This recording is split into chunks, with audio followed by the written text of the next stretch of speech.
Every point I have to ask myself, am I trying to be in control of this situation? Am I trying to be in control of this outcome? Am I trying to work this thing out? Or am I actually letting God work it out? 2023 was a year for me, and it was really God taking me through a process of teaching me a lot of things. I got stripped of a lot, and one of that was control. I mean, I say it all the time that God is in control of my life, and I profess it, I sing it, I tell God. But did I really let Him take the wheel? It opened my eyes to the fact that giving God control over my life is a continual process. But then it had felt like if I've said it once, if I've sang it, if I've said some, I don't know, prayed it, whatever, and then that means it's done. But you're going to go through different phases of life that would actually bring you to that point where you have to give up control again and again and again. It's very easy to slip into that position where you're trying to control the outcomes of your life. Every point I have to ask myself, am I trying to be in control of this situation? Am I trying to be in control of this outcome? Am I trying to work this thing out? Or am I actually letting God work it out?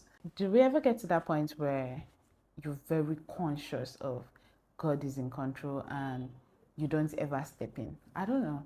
But right now, for me, it just feels like you don't, because you're having to experience different things in your life. You're having to experience different, I don't know if you call it trials. Things are happening to you in higher levels for that matter.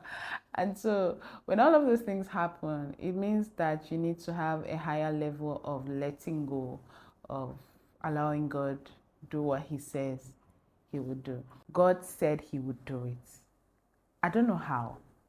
Actually, I really don't care, because He's God and the plans He has for me is good. He won't do me evil. And so if God says this is what is going to happen, if I've spoken to God about it, maybe God hasn't told me this is how it will happen, but I have laid this burden, I have laid all of these troubles before God, and I trust and I know that God has heard me and He's working things out for me even when I don't see it. So why am I trying to control the outcome, Why am I trying to make something work? Like, I even know what to do. So yeah, letting go of control. It's it's very dear to my heart, because I always find myself slipping back to trying to be in control of things, trying to feel like it's the things I'm doing or it's the works that I'm doing, that is making things happen. No, it's God. If God's hand is not on it, if God is not steering the wheel in the direction that it should go, then none of it would make sense. I'm nothing without Him. So yes.